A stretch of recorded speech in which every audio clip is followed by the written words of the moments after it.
I'm Jenny Warren, and I'm a gold premier with Perfectly Posh, and I'm going to talk to you about just Instagram 101. So, I use Instagram for my business, and I've been very successful at it. And I just want to share some easy tips that I've learned that have really helped me reach out with my cold market and my Instagram. Tip number one: make your Instagram separate. So if you have a Instagram where you post pictures with your family and your cute dog, that's great. But I suggest to make an Instagram for your business that's separate from your Instagram with your family. Because when you're using algorithms and when you're reaching out to your cold market, even though your kids are adorably cute and your dog is adorably cute, they don't necessarily want to see that. So when they follow you because of Perfectly Posh or pampering products or paraben free or sulfate free, it's because they're interested in the products that you have. So it confuses people, and it also makes it to where they may not want to follow you because it's not a specific thing that they're looking for. So that's my first tip: is make your Instagram public. And make it a business Instagram. So what I mean by public is make it to where people don't have to request to follow you. Now, I have a personal Instagram that is not public because I don't want people to see some of my personal photos. That's perfectly fine, and that's normal. Make your business Instagram public so anybody can follow you. Because if they have to select to follow you, then by the time you request for them to follow you, they've already lost interest. And you want people in the door. You're trying to reach a cold market with your business Instagram. Tip number three: when you're making posts, try to make things that are not stock graphics. Make a personal post on your Instagram. Take a picture of your Posh Boss lotion and post it to, your Instagram, and say something cute like, I'm a Posh Boss, but this really comes even handier because my hands are so moisturized from the Big Fat Yummy hand cream, and I'm obsessed with this and I love it. The next thing is all about the hashtags. Hashtags are so important for algorithm. If you hashtag Perfectly Posh, or you hashtag sulfate free, paraben free, cruelty free, mom of three, posh mama, working mama, stay at home mom, anything that has to do with who you are, then you want to do a hashtag for it. Now, I have a system. I do a place where you can actually go into your memo or your notes of your phone. You can type out these dots, and then you have your hashtag. So what this does is when somebody goes on to your Instagram, they're only going to see your text. They're not going to see your hashtags. But you still have to have your hashtags so you can reach that algorithm and reach the cold market. Next tip: cross exposure. What is cross exposure? Okay, I have a cute pair of sunglasses here. Okay? So maybe I'm going to take a picture with my cute sunnies and my Posh Boss lotion, and I'm going to hashtag blenders eyewear, because that's what these are, and Perfectly Posh. So people that are looking at these cute sunnies in this hashtag are going to see, well, what else is she holding there? I might be interested in that, and they might follow you, or they'll go on your Instagram. That's what cross exposure is. Now that we're coming out with this new makeup, this is great because now that we have makeup, we can cross expose with other makeup. Like I love Too Faced makeup, so I plan on incorporating the vial into what I already am doing, which is taking pictures of my cute makeup with the Posh products and saying, I love to use these super great moisturizers, and then put on my Too Faced makeup because this makeup is excellent and these products are excellent. Don't put amazing products on your face and then use cheap, crappy makeup. So that's the idea of the cross exposure. Next tip: likeness is key. So it's the whole thing, same thing with cross exposure. you want to find people and, incorporate, like I said, with the makeup, the same entity. If I have someone who loves Too Faced makeup, and I hashtag Too Faced makeup because I had this cute picture on my Instagram, and they see, again, what are these Posh products right beside this? Oh, that's really cool. Well, maybe I'll follow her. Maybe I'll look into this. The next is feel your audience. When somebody is buying from you, what's going to distinguish between you and them going to just Target and purchasing something? They want to get to know you, So Insta stories are perfect for this. You can do any personal Insta stories, and it doesn't always have to be business related. These are pictures that are not going to be necessarily the best pictures you take, but about just your life in general. So if you are doing something, and just click an Insta story, because they're getting to know you as a person.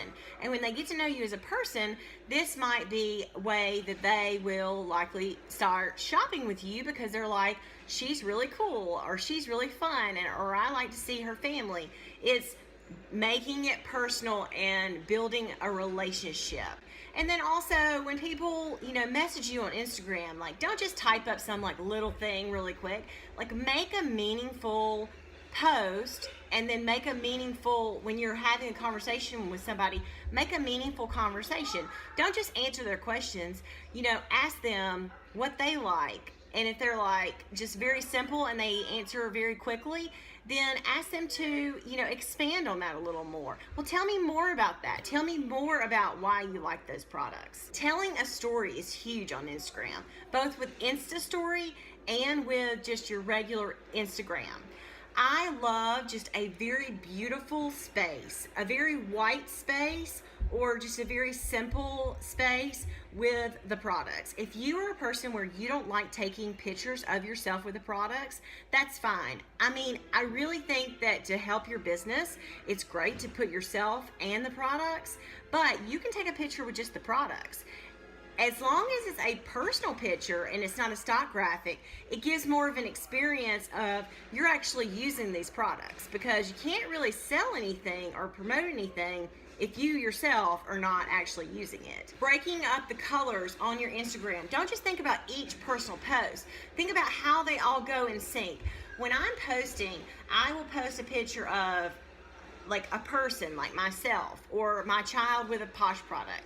Now, mind you, I know what you're thinking from earlier. Wait, you said not to post any personal photos. Well, I don't. I post a picture of my child holding something that we use, like a chunk bar, which is not personal. It's saying, my kids can use this. And if you have kids, they can use it too.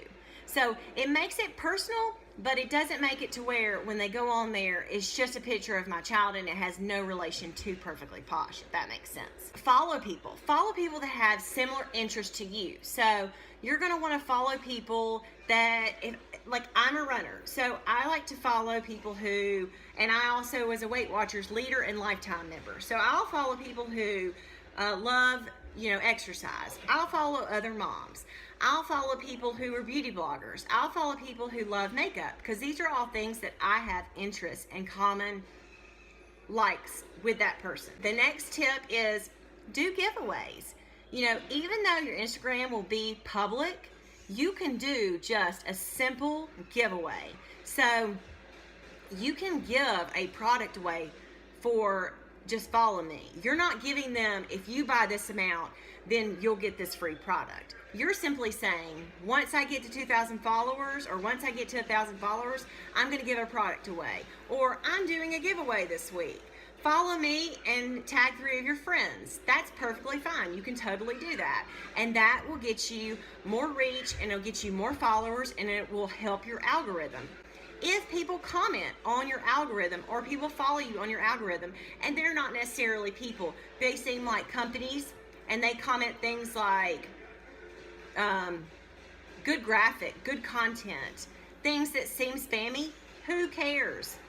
Like it and comment with thank you, because the more comments and the more comments back and the more likes and the more hearts of their comments, the more your picture is being seen and being dumped into other algorithms where people will see it even days later, even after you've posted it. Also with giveaways, I find people who have a huge following. I like to find people who have at least 5 to 10,000 followers. I want to find somebody who knows what they're doing and people follow them and people like them. And I will send these people actual products. I don't send them samples, I send them products. You can send a big fat yummy hand cream, you can send a lip balm, and you can send a chunk for $22. And really it doesn't even cost you $22, but maybe I guess with shipping it would.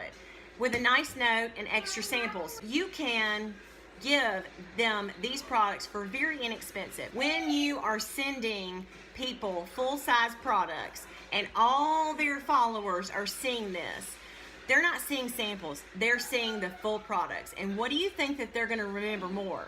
A bunch of samples or full-size products? And you can do that for a very inexpensive price and give them 3 items for $22. The next thing that I'm going to leave you with is that I do I promote that anybody that places an order with me will get a deluxe sample packet. So anybody that purchases from me, I send them a deluxe sample packet. What does my deluxe sample packet look like? 5 to 6 prepackaged samples, and it's going to include a Posh paper with a card with a note that says, "Thank you so much for your order." I usually try to ask the people what else they want to try, or I'll send them things that they did not order the first time, but things that complement each other. When we went to training, we learned about, if you like this, maybe you'll like this product. So with you sending them samples, prepackaged samples that would complement the things they already have, and write that in a personal note. Personal notes are huge because, again, you're reaching those people on a personal level and making a friendship with them. I personally like prepackaged samples for things like Instagram, not pre-made, because you don't know these people, because you're reaching this as a cold market. These are people that you don't know, and these are people that you want to be completely professional. And not to say that prepackaged or that handmade samples aren't professional, because they do. You can make them look very nice and very neat, but a prepackaged sample is something that has not been opened or touched by human hands, and so it just looks very put together. That's about all. I hope you learned some stuff, and I do trainings on Instagram. If you want to learn more, please contact me, and stay tuned for my new my next Instagram training that I'll be doing in a Facebook event. All right, hope you guys have a great day.